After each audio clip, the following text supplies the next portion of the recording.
people, eu sou o Luís, este é o meu canal para Flip Curiosity. Pessoal, hoje trago-vos um documentário, na sequência dos outros das drogas, sobre o Ecstasy, ok? Uma droga muito mortal também, usada nas discotecas, e aqui é conhecida como as pastilhas, faz aguentar o corpo muito tempo, ok? Mas sem mais demoras, vejam o documentário e curtam, ok? Fui! Skittles, Pills, X, triple stacks, rolls, Smiley faces, E-bombs, MDMA, Molly, beans. ecstasy. It's not worth the momentary high. It just sucks the life out of you. It sucks the happiness out of you. Ecstasy is a synthetic or man-made mind-altering drug. It can have other qualities like as a stimulant, a depressant, or hallucinogenic. They're almost the size of like an Advil or something, and they have different pictures, and they're all different colors. I mean, it's a designer drug. It's made with all different types of chemicals. You never know what's in it.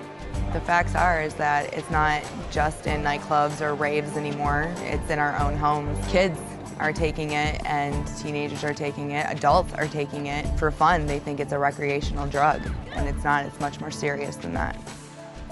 Well, it started out as parties. It started out like, me and my boyfriend would go to a party. 90 to 100% of the people were on ecstasy when I was at parties. I mean, there's so many different varieties of it out there, whether it's cut with methamphetamine like heroin, some's cut with more dope than others. So when I took ecstasy, where I was hallucinating so heavily, it was because the batch had acid in it or LSD in it. It was a speed-based ecstasy pill.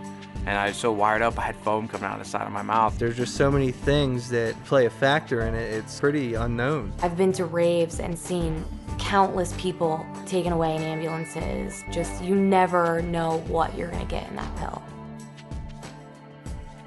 It was the summer out of 8th grade. I was about 16 the first time I took ecstasy. I was 18, I just got out of high school and was moving into my first college apartment. As a freshman in college, that would have been 19 years old. I went to celebrate my 21st birthday with a bunch of friends, and I went to this club, and one of my friends pulled me aside in the bathroom and said, hey, I mean, you feel really good right now. I have something that'll make you feel even better. They'd be like, okay, if you take this ecstasy right now, you're gonna feel so great. You're gonna feel like you're on top of the world. Just try it, come on. And I was pretty worried. Was this really addictive? What would it do to you? And he just said, oh, no, it's like this really big thing. It's really, really big on the nightclub scene.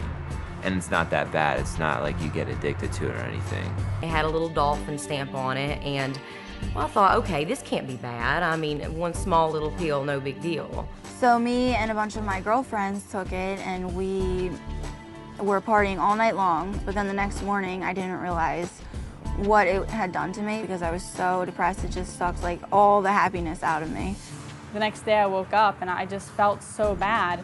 The first thing I thought was, you know what, like, I can't wait to take more X because I just don't want to feel like this. And, you know, for the next few days after I took it, I felt like crap. The next time you take it, it's like you have to take 4 to 5 pills. But when you come down, all you want is to go back up again because you just hit that depression. And next thing you know, you're like taking 9 to 10 pills, not even getting close to that first time. Just stuck in your head, what, I'm such a loser, I'm this, I'm that, you know what I mean? And I'll never do this drug again, and then half an hour to an hour later, you're doing it again because it's the only thing that makes you feel better. And so it pretty much was like a revolving door, just like trying to get happy, then getting sad, then happy, then sad, and just kept getting worse and worse. So you're almost scared to come down from it because you don't know what's going to happen when you come down. Because you're so depressed, you feel so bad, your body feels so terrible. You can't sleep, you can't eat, you're like extremely hot and sweating.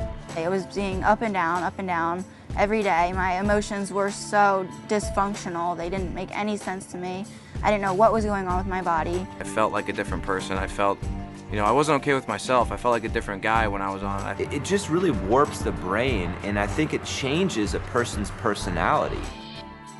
And unfortunately, it's been heavily promoted. It's okay, it's a party drug, it's a love drug, and really it's a dangerous drug. Take it to a nightclub and you'll go and you'll dance and you're not worried about, you know, going and getting water or whether or not your heart's about to explode, it's pumping so fast. The whole time I was high on ecstasy, I'd be clenching my jaw. You literally just want to like bite down and clench your teeth the whole time. You can overdose, you can overheat your body, you can dehydrate your body and pass out. It's just like this urge to go, go, go. I would dance until I couldn't, until I blacked out. I actually have witnessed more than once somebody dying from the first time of taking ecstasy. It made me somebody who I wasn't. I mean, I was fulfilling my addiction, whether it's through running prostitution rings, gambling rings, selling drugs to kids. I drove on ecstasy a couple times. I had no idea what was really going on. I know I would see a stop sign or a stoplight and I'd be like, wow, that's really, really red. I didn't make the connection, well, it's a red light. I think I should stop my car now. Driving under the influence of ecstasy, I didn't make those connections at all. We were probably 16 or 17, and I was the only one who was on ecstasy, and everybody else was drinking. So the police came and saw us, and everybody was acting drunk and silly, and they took me and put me into jail for the night and held me there. At the time, I thought it was hilarious because I didn't care about anything. I was on ecstasy, but then the next morning, I'm like, oh my God, I'm in jail right now. I got caught with ecstasy on me, got thrown in jail in a really run-down area of South Carolina.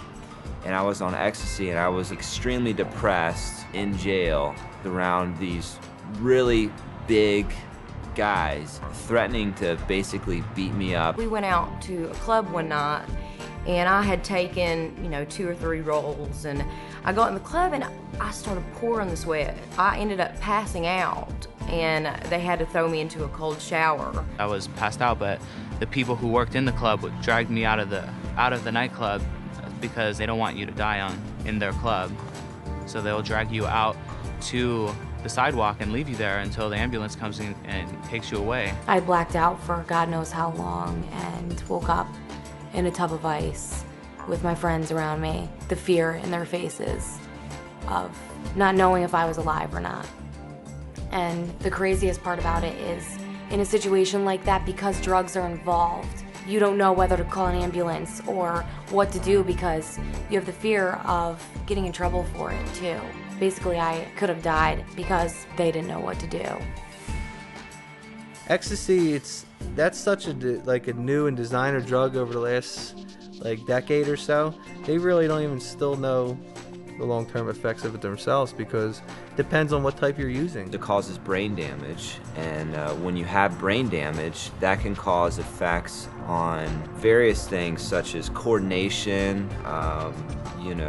certain dexterities, communication. I had, for a long time, jaw pain. I've had teeth problems for a long time after I took them. Like when I see a doctor and stuff, they tell me my worst repercussions are down the road. You know what I mean? With the drug abuse I did.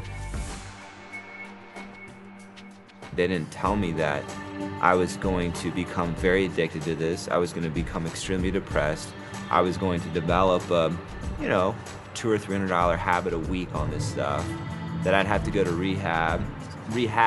That I was going to be arrested 3 times. That I was going to be thrown in jail 2 times. That I was going to have to total 3 cars. Nobody really ever told me about that stuff, the first time I took ecstasy. It seems like it's a lot of fun, and you think that everybody else is doing it, or they look like they're having a great time, but in reality, it's evil. I mean, it'll take control of you and run your life for you. If I knew what I knew now and I could go back, I never would have touched a drug. I mean, like I said, when I went into it, I didn't think it was going to do any damage. It seemed like a normal thing for me, to take ecstasy. That a lot of people took ecstasy and they ended up doing fine, but that's not the case. Nothing bad may happen. Cool, that's fine. Take these next 3 weeks. How are you gonna feel? What about your job, your school, your body's health, your family's, emotions towards you? You take those 2 facts. There's no choice. It's like jumping out of a plane and just having a set of silverware as a parachute. It's not a decision. It's true. It really is. Because even if you don't get hurt from the drug the first time you take it and you enjoy it, there's a downside to that too, because then you enjoy it, then you want to do it again. And once you do it again, it's the start of your own destruction. Pronto, pessoal, acabou mais um documentário. Espero que tenham gostado. Partilhem, deixem um like para ajudar o canal a crescer. Subscrevam-se quem não é subscrito. E já sabem, pessoal, fiquem em casa, cuidem-se bastante ainda, porque isto ainda não acabou, ok? Fui!